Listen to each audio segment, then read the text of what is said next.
From Chicago's CAN TV, a look at the week's events is reported in the newspapers, in the blogs and online, and on radio and TV. This is Chicago Newsroom.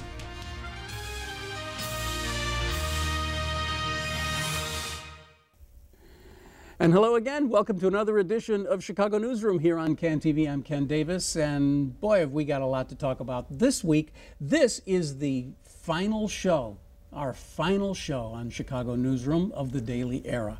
And it'll, you know, in the next few days, there'll be a lot of things that are the final this and that of the daily era. But for us today, we say farewell to his honor. And I wasn't one of the people who stood in line to go and see him in his office, but I understand a few thousand people did. And if you were one of them, I hope you got your picture. You got your instructions for how to get your picture online. We're going to talk today about the Blagojevich trial, because we've been kind of ignoring it here on the show, and as has most of America and Chicago. And we're going to pick it up because some very interesting stuff is going on there. And we're also going to be talking a little bit about imminent death from coal dust and how we're all dying from coal plants. And so it's going to be a really fun show here today. I would say just get yourself a bowl of popcorn, put your feet up, and let's enjoy the next half hour. Rob Wideboer is joining us, a criminal affairs reporter or something, criminal justice reporter, right? For Chicago Public Radio, WBEZ, joining us here today. Thank you, Rob. Don Washington is with us, mayoral tutorial, and a lot of other political things that we'll be talking about on the show later on today. Joining us again, and glad to have you with us. Thanks, sir. And Kari Lydersen is joining us from Chicago News Co-op, but also lots of other things. A journalist who's been around Chicago for quite a while, writing about a lot of important and interesting things, and I'm just really glad to have you on the show today. So thanks for coming. All right, Rob, why don't you get us started? Tell me, if you would, in a sentence or two, because I know you do this like at cocktail parties and stuff. Tell me why we should be even the least bit interested in Blago 2. It just seems like a really bad rerun during the summer sometime. You know, I don't know that we should be interested at this point, because in the first trial, we really got some insight into, you know, how state government works and how it worked under Blagojevich, and we got those insights then. Plus, we got all sorts of insights into Blagojevich, the person. Right. And Patty. And Patty. So I don't know, you know, how important it is that we're paying attention this time around, if you paid attention last time around. Although I gotta say, a ton of people didn't. When the jurors were coming in for jury selection, the judge asked them, you know, how much do you know about this case? And so many jurors said, well, you know, I didn't know a little. I heard about it. I mean, I know who Blagojevich is.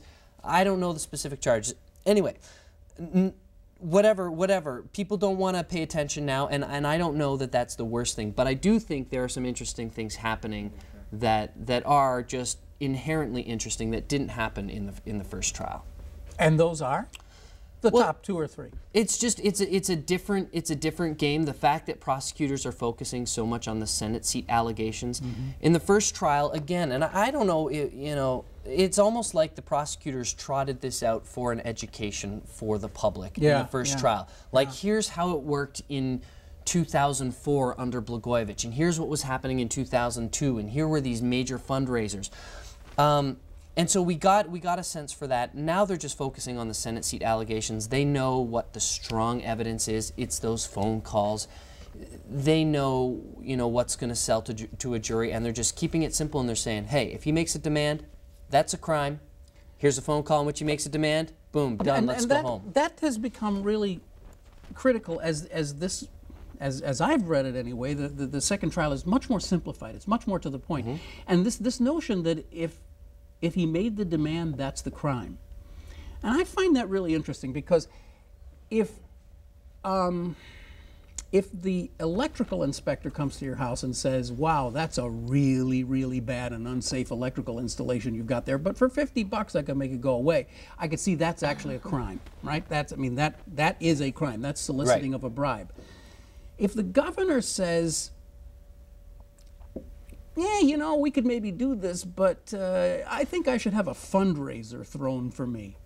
Is that the same thing? No, it's not. And you gave a good example. The example the prosecutors gave in their opening statement was if a cop pulls you over, comes up to your car, says, I got this ticket, but for $50, you know, it can go away. whether that driver pays the 50 Right. bucks, or it doesn't matter. Right. The crime was in the demand, and that's what they're pushing home. But in the case you just gave, you're right. You know, hey, we should have a fundraiser maybe. That's what most politicians do, and prosecutors are making the case that that's not what happened here. What happened here went a step beyond that. What happened here is, and this is what the jury has to decide. This is the question the jury has to decide. Did it cross that line? What is that line, and did he cross it? When he says in a phone conversation, you know, Valerie Jarrett, she's got to know that I'm willing to appoint her Senate. And Valerie Jarrett was, of course, on Obama's transition team, and so had some power to make, to bring people into the administration. And Blagojevich wants to be a cabinet secretary. Right. He says, she knows I can make her senator, and I'm willing to do it if she, you know, makes me Health and Human Services Secretary. How hard is she going to push? Does she really want senator? Because she knows she can have it, and I'm willing. He even uses the word trade. I have a question. Because we have some tape too, so yeah. a quick question. There are two sides to every conspiracy. That's what makes it a conspiracy. There are conspirators, right? There's not just one guy, I'm the conspirator, because that doesn't work that way, right? So here's the question that occurs to me. If Blagojevich is guilty of something, he's guilty of asking for something from someone, right? If he's guilty, then it seems like there should be groundwork being laid for other people who could be impacted. What other political folks that are running around right now that are on these tapes, you know, could be impacted by this, who should maybe be looked at in the same light as like the horse traders that were engaged in this with the mayor? I mean, with the, mayor's my mind all with the governor. Well, interestingly enough, one of them was his chief of staff, right? Yeah, John Harris. John Harris was involved in some of these discussions, and he was charged, arrested the same day, and pleaded guilty. Now, you're talking about bigger fish, a la Rahm Emanuel, if Blagojevich was trying to shake down Rahm Emanuel or other. But I think most of the players that have gone down have already gone down. Tony Rezko, Chris Kelly was charged, John Harris, lots of people have been charged. And you know, you're right, though, we do hear people engaging the governor in this kind of talk. One of them is John Harris, and we actually have some tape of that, where John Harris and the governor are on the phone talking, and the governor, they're wargaming how they can get something out of the ability to appoint someone to the Senate. Let's listen to that. Kind of like two paths here. Is one, what's good for your political future, right? Yep. And the other, what's good for your family. Right. So Rod asked that question about what other, if it's not a cabinet appointment, what other thing can a Barack deliver that satisfies both those objectives? One is the financial security of the family, two, keep Rod politically viable. Right. So we kicked around ideas like ambassadorships, and we concluded that may be okay for, you know, feeding the family for a while, but politically, not many ambassador appointments keep you politically viable. So here, we heard him talking about, that was John Harris, the last guy. You heard him talking about family, what's good for the family, and that's finances. You hear from other tapes that's about finances. And and politically for the governor. Not a lot of talk in that tape about Illinois. Good politics. And what's good for the people of Illinois. What's good for the people. Who would be a good senator? Who would represent the people of Illinois well? So that's what jurors are hearing. But that was just talk. That was just Blagojevich and his advisor talking how they can do this. So jurors heard that, but then they also heard, and we've got we've got tape of this too. They heard Blagojevich talking to Tom Balanoff. Tom Balanoff was a representative for Obama. He's a union president. He was kind of a go-between between Obama and Blagojevich. And here we hear, you know, I guess jurors are going to have to decide whether this is a demand. And yeah, let's listen to that tape right now, because this is where things begin to step up a little bit. Let's hear that. That'd be very attractive. And, you know, George Soros and Buffett and all those guys, you know, overnight can put $10, $15, $20 million in an advocacy group like that, couldn't they? Right. Yeah, they could. Yeah, and then we can help our new senator, Valerie Jarrett, go out and there you go. Push that. So let me see if I can. Well, I can't. Let me move this idea and see where let me put that flag up and see where it goes. Well, I have a question. Who's he putting the flag up with? See, when you say, I'm going to put this flag up, who's he talking to? He was going back to Obama's people. He testified in court. But who is that person?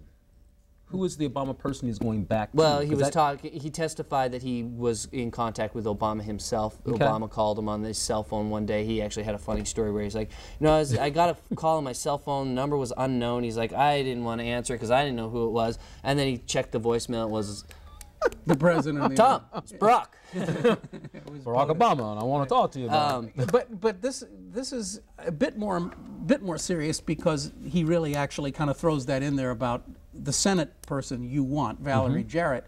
When she's senator, maybe we could do a little something here. I could get an appointment.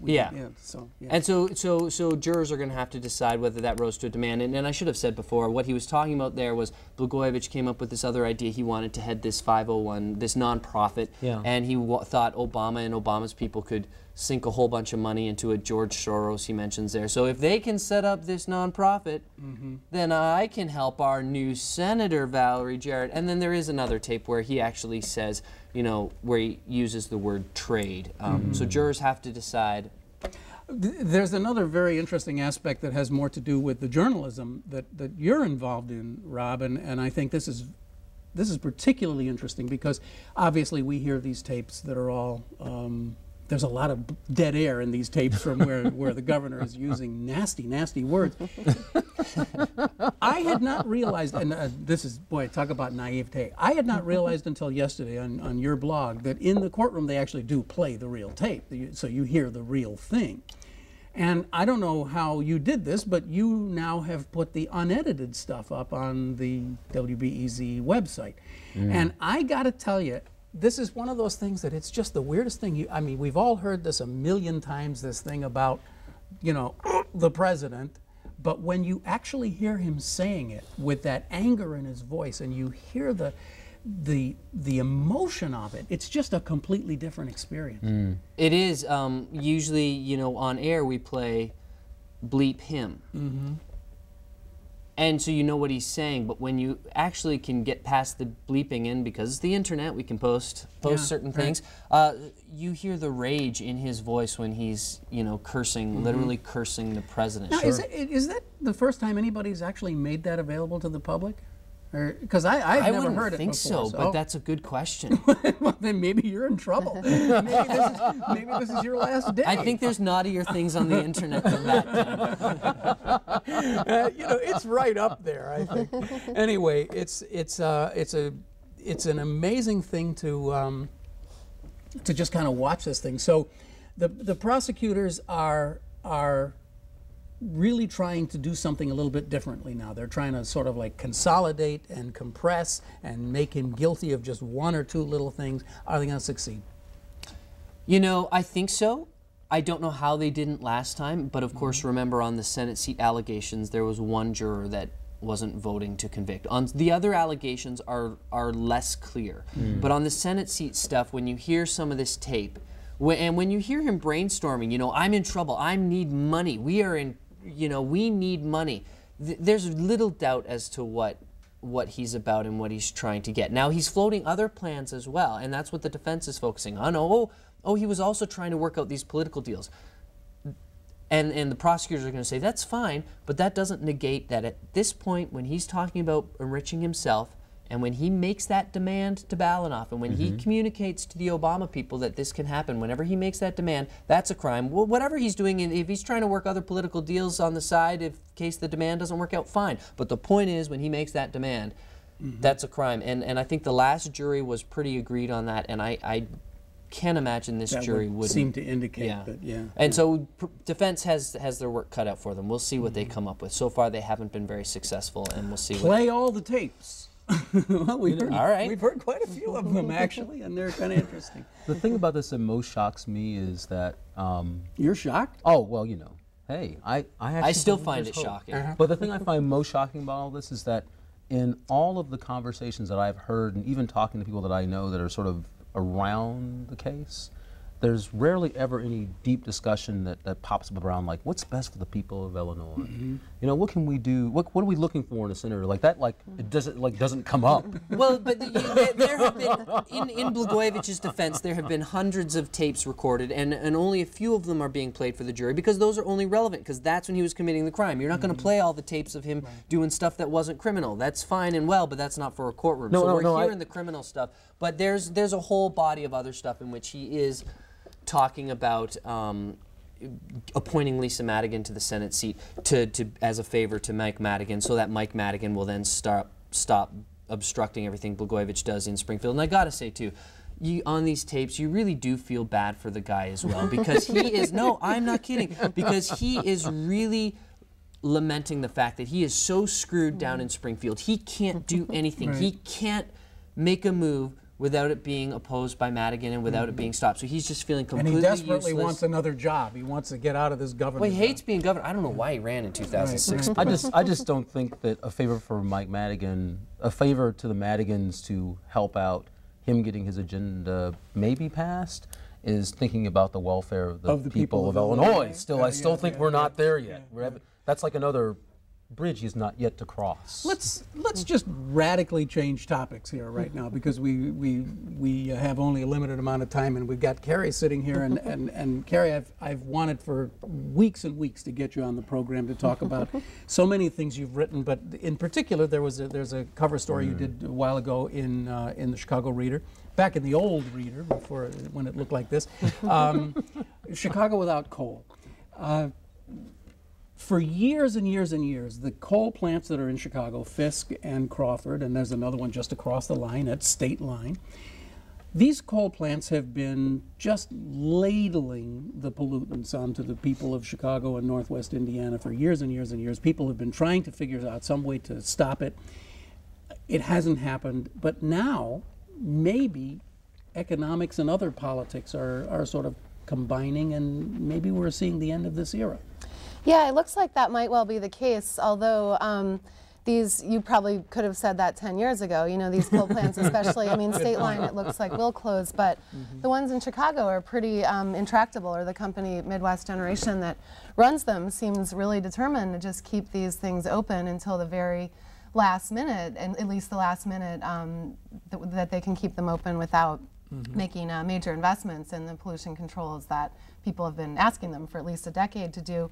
But there is really a confluence of factors right now. Probably the most politically interesting one is this Clean Power Ordinance that was introduced by Joe Moore about a year ago, and then finally, because of the fact that Alderman Solis and Pilsen had gotten forced into a runoff election with an activist who opposed the plants and had been pretty outspoken or wanted the plants to clean up. Solis agreed that he would support this ordinance that would essentially, the ordinance as it's written now really would force them to not burn coal anymore. They could transition to burning natural gas, but the company has said that's too expensive and they wouldn't do that. So the thing that's kind of interesting about this ordinance is, you know, we've heard a lot about the health effects of these coal plants, which are very real, and you know, there's statistical correlations that show that they might kill as many as, or cause premature death for as many as 50 people a year in the surrounding area. But the interesting thing with the ordinance, I think, is that it's actually the greenhouse gas component that would force them to close It's down not, after all, going to be gas. the soot. It would be the right. Yeah. But so it still remains to be seen, though. Just last night there was a pretty contentious meeting in Pilsen that people had wanted the alderman to come to. He didn't show up. He had a representative. Toward the end, you know, there got to be some yelling, and people really, I don't think, believe that Solis is actually going to, you know, do what it takes to politically push through the ordinance. It's really fascinating to look at this in a sort of I don't know, from an energy perspective for the city of Chicago, because we're kind of in a bit of a mess right now. Chicago, and this area, of course, has been so reliant for so long on nuclear, and we were able to get a little smug about that, like, oh, we have all this, you know, think about all the air that's been clean all these years because we don't have this much coal. But now, of course, that comes in question. We've got some of these aging nuclear plants and so forth. Obviously, a much larger discussion. But the question that remains on the table is, to what degree do these 3 power plants actually supply the power that we use every day? And if they just suddenly went off, would we be able to survive that?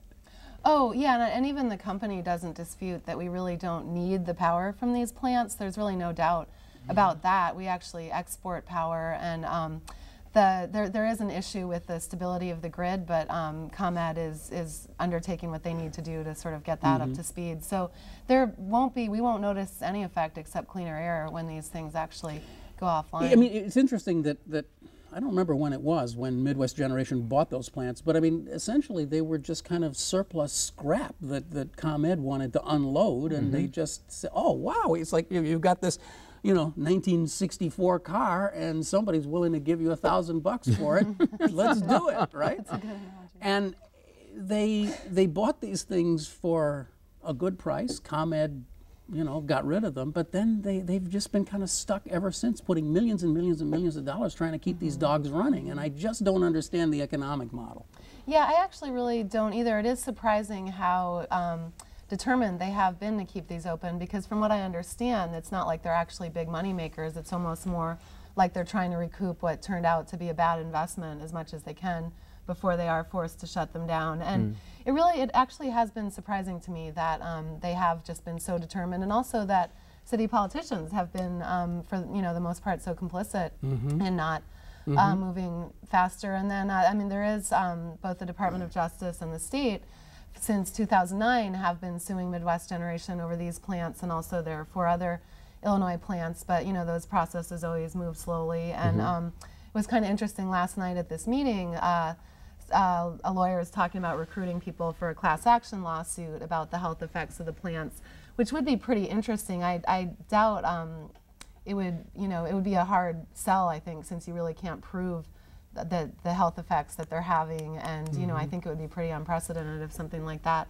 were actually to succeed. But it's another way that this, if they actually file this lawsuit, another way that it's going to stay in the public eye, and just more public pressure. Although there's been a lot of public pressure for a decade, and neither the company, nor most of the city council seem to so far have been concerned about that.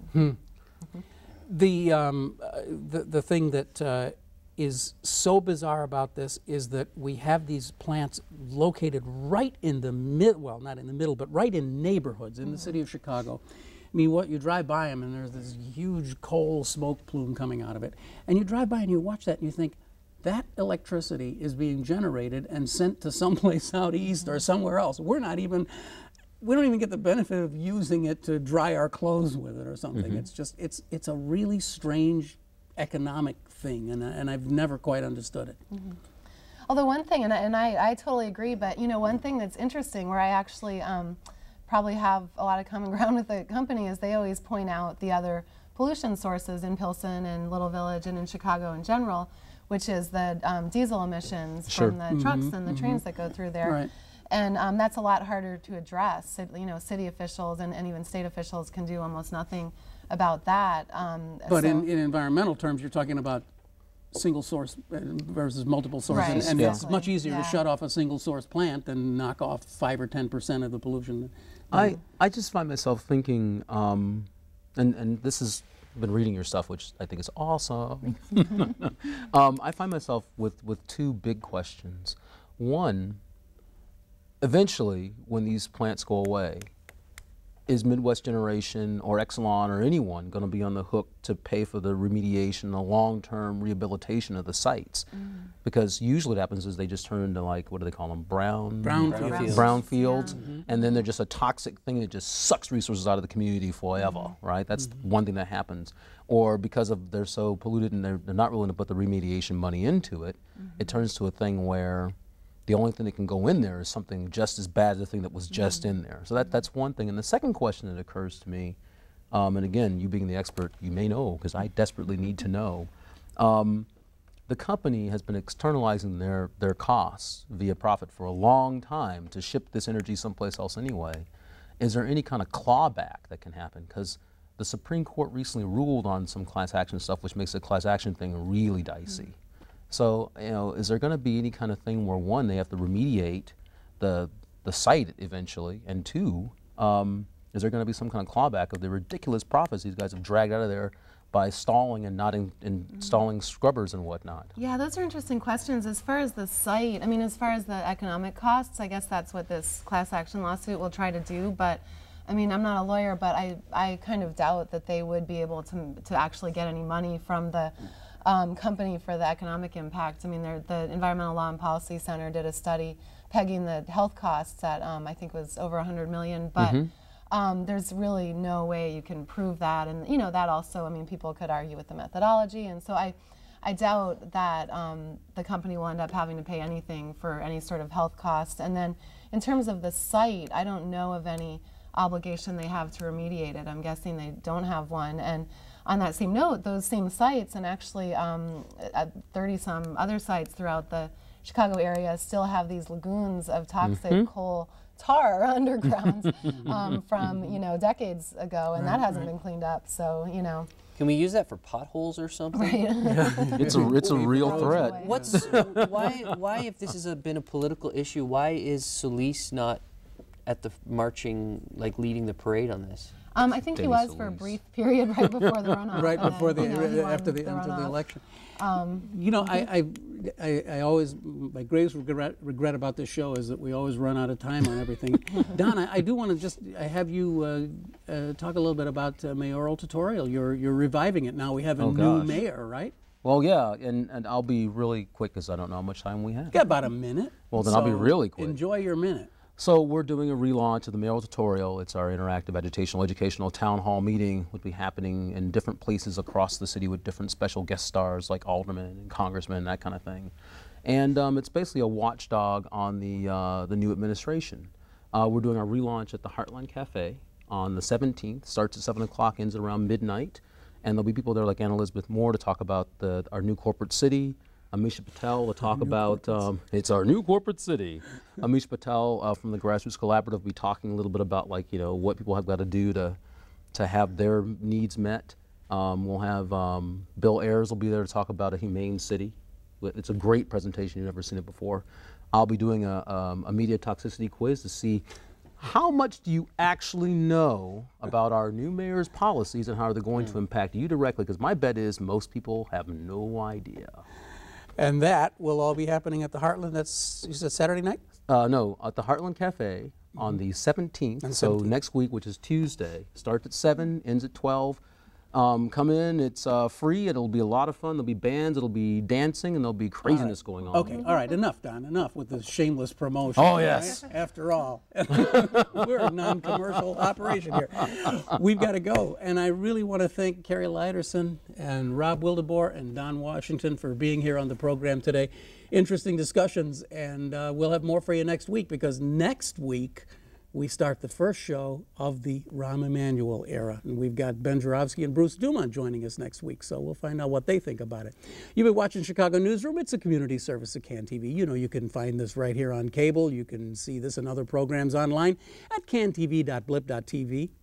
He said it. He got it right. I'm Ken Davis. Thanks for joining us, and we'll see you again next week here on Chicago Newsroom.